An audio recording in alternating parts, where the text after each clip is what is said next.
Welcome to another episode of Going Back and Catching Up. And this time it's a little different because we're not talking to a country artist, but we are definitely going back and catching up with somebody who is big, especially if you were into superheroes, because she played the Bionic Woman, none other than Lindsay Wagner.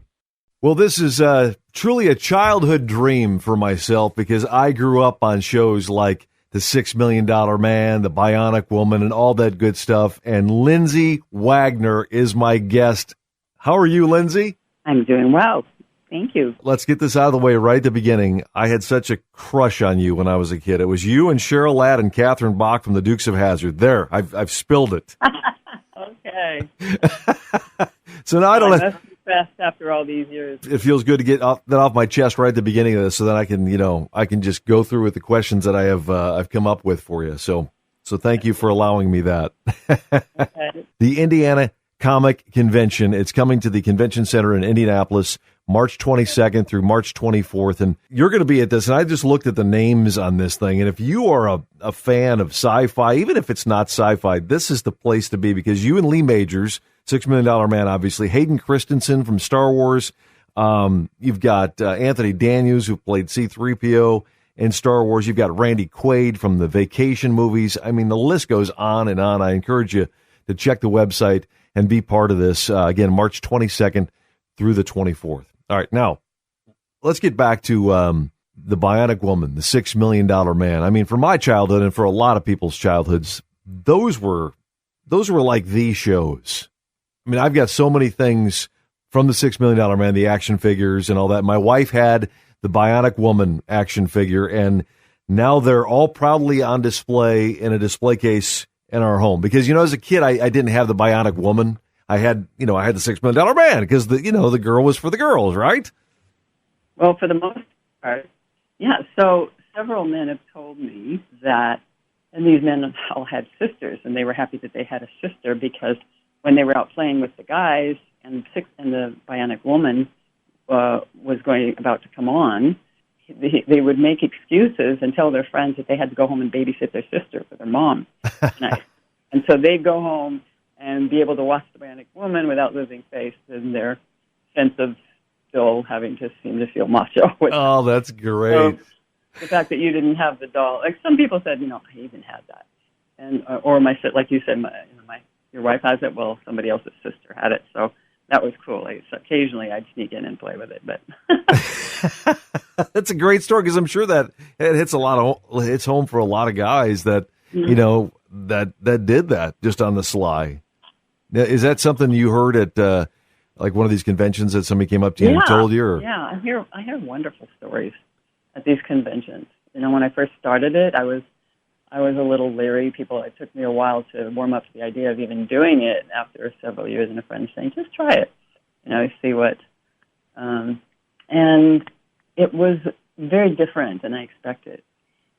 People were there to share with me their stories. It was not like, I want something from you. I mean, yes, of course, you're getting an autograph and you've gone through the process right to do that. But that isn't what happens on an emotional level. What happens is people just want to tell me about it, about their feelings about it and what they went through. Some people very serious stories and how it helped them in a very tough time in their life, and other people saying, I just remember it so fondly because it's a memory now that when I see reruns, I can watch it. And my grandmother, I used to watch it with, and now I can see one. She's not around anymore, but I can watch one and feel close to her, or my mom. I just hear these wonderful stories, and some of them really beautiful, and they're all beautiful. But so I was very different, and then I kind of got hooked. Yeah, fans are passionate about that. I mean, it's like in country music. I hear so many stories of artists being out and how a specific song has touched somebody and how it helped them heal, or how it was their wedding song, or whatever. It's the same thing for you guys. Right. So when you're out signing at these events, and a lot of them I know that you do with Lee Majors, and you take the pictures together, which is, a lifetime moment for a lot of people. It sure would be for me. What are some of the unique things that people have brought to you? Because I've seen different videos of you and Lee, and talking about some of the unique things that you guys have never even seen or known existed before. Can you give us an example of one or two of those things? Oh, my. There's like a bust, a head, right, shoulders of Jamie that I guess was made in Mexico.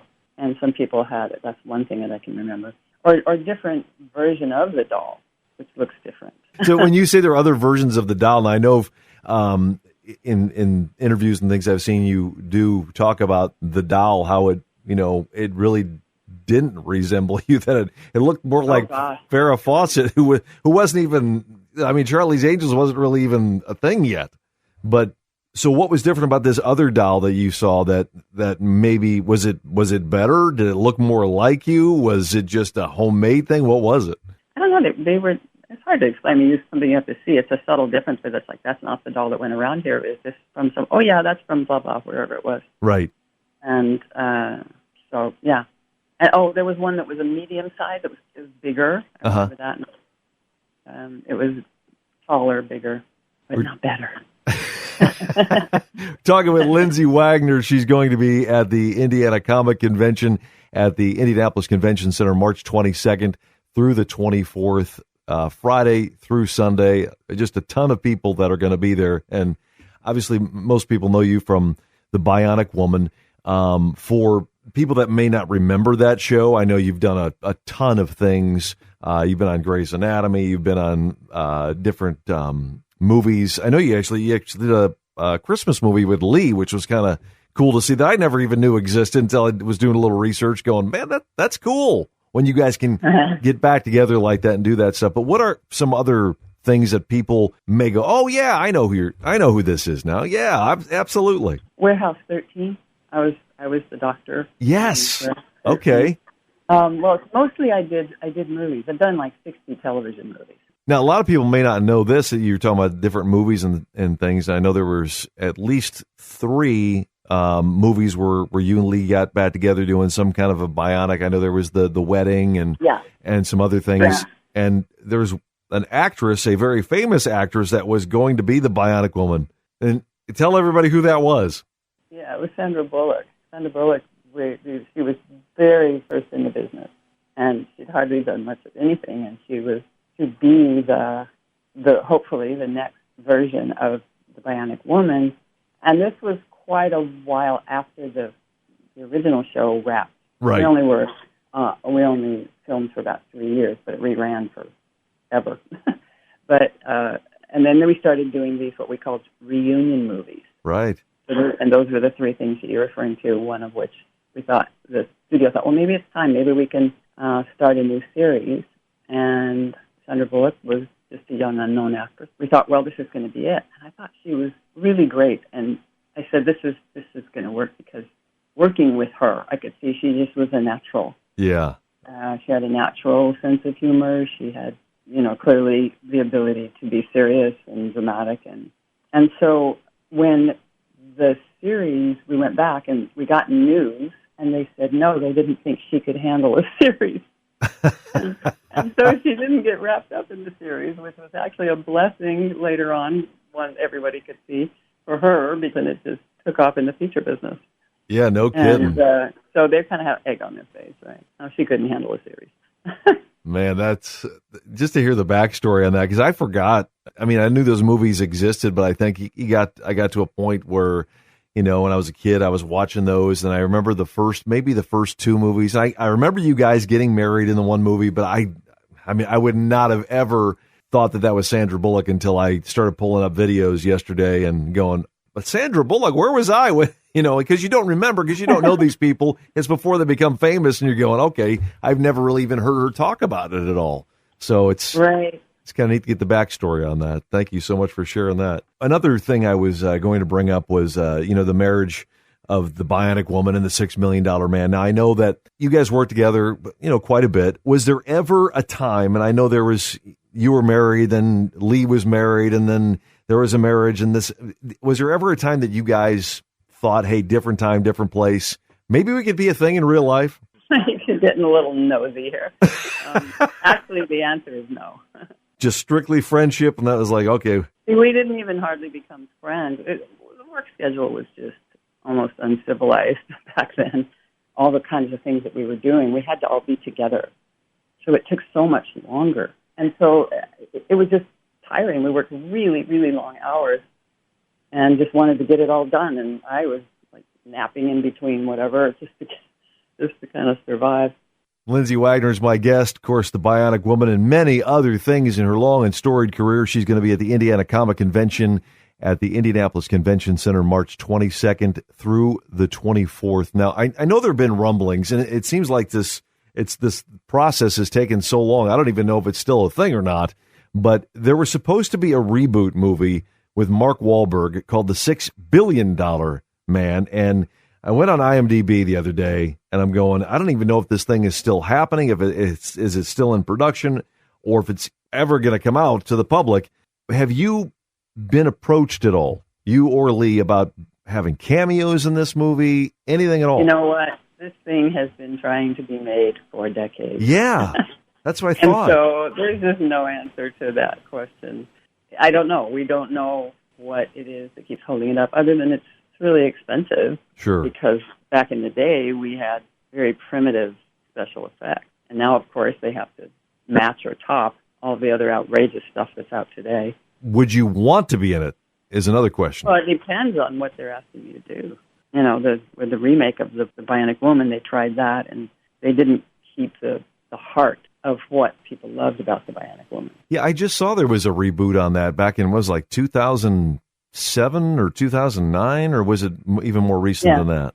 This really did not work at all, because it was kind of dark and violent, and all this totally different concept was trying to keep up with whatever was going on today and stuff, instead of making something that people want to see again, because they loved it. And, you know, you don't have to be exactly like we were, but the heart of what the Bionic Woman was about, what people loved. I'm a huge sci-fi nut as it is, but the initial series, or the original series of Quantum Leap that was popular in the 90s, that they just rebooted. Yeah. I don't know if you've seen any of those at all, but they have definitely paid homage to the original, because everything is interwoven from the first to the reboot series, which makes it like, oh, this is cool, because they're referencing characters that were in, you know, the first series. And I mean, that's what you want to see. That's what people have, that, you know, that traditional feel that they want. They don't want two separate entities. They want something to show the original that this is what it's developed into. That's what I would love to see. Yeah. Yeah, we hear you loud and clear. You remember the show, The Battle of the Network Stars, that used to be on? It was like CBS versus NBC versus ABC, and they had stars from all the different shows. Were they doing physical challenges? Yeah, they had like obstacle course, and they had like Were you ever on that show? Because I was looking. Oh, they asked me, and I said, you know what? It's my karma that I'm playing the Bionic Woman, because I am definitely not an athlete. My dad just kept all those genes to himself, and I would drive to the mailbox if I could. So I don't think you want me on your team. Oh, that's a great story.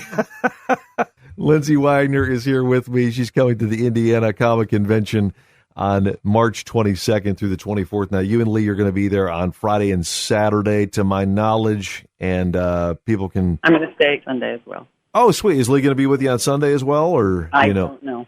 He's got his own schedule, so I don't really know. Well, cool. Okay, we know that you will just be signing autographs, taking pictures, and there will be no physical challenges. So please do not ask Lindsay. Exactly. It doesn't matter what kind of athlete you were. You're one of my favorites, and it's been a pleasure talking to you, and I hope you have a blast at the convention. Thanks again, Lindsay, and I appreciate you taking the time. It's been a pleasure. Take care. Bye-bye. Bye now.